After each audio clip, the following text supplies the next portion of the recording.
Shifting focus now to the other big story coming in. It's all-out war over the fuel prices. After the centre has now reduced the tax on fuel, centre has now put facts on record with Finance Minister Nirmala Sitharaman's tweet a short while back. She says the excise duty reduction of 8 rupees per litre on petrol and 6 rupees per litre on diesel, which is effective from today, has entirely been made in the road and infrastructure cess. Even in November 2021, the reduction of 5 rupees per litre in petrol and 10 rupees per litre in diesel was entirely made in the RIC, which is the road and infrastructure cess. Let's listen in to Anurag Thakur, Union Minister, spoken just a short while back. माननीय प्रधानमंत्री नरेंद्र मोदी जी सदा जनता के हित के निर्णय लेते हैं।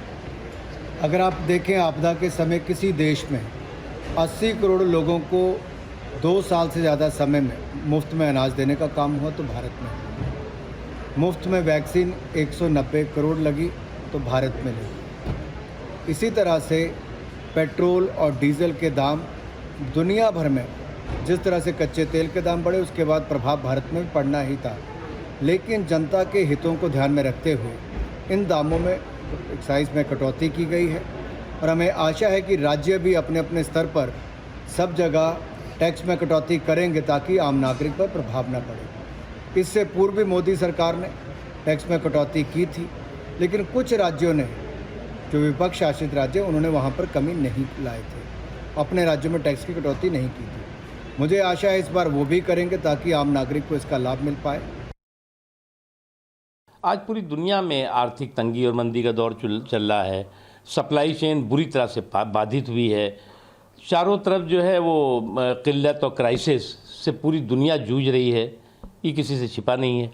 इसके बावजूद भी हमारे देश के लोगों को इस पूरी दुनिया में जो आर्थिक तंगी और मंदी का दौर चल रहा है, आर्थिक क्राइसिस का दौर चल रहा है, आर्थिक किल्लत का दौर चल रहा है, उससे हमारे देश के लोगों को कम से कम नुकसान हो, कम से कम उससे वो प्रभावित हों, इसके लिए लगातार उन्होंने काम किया है।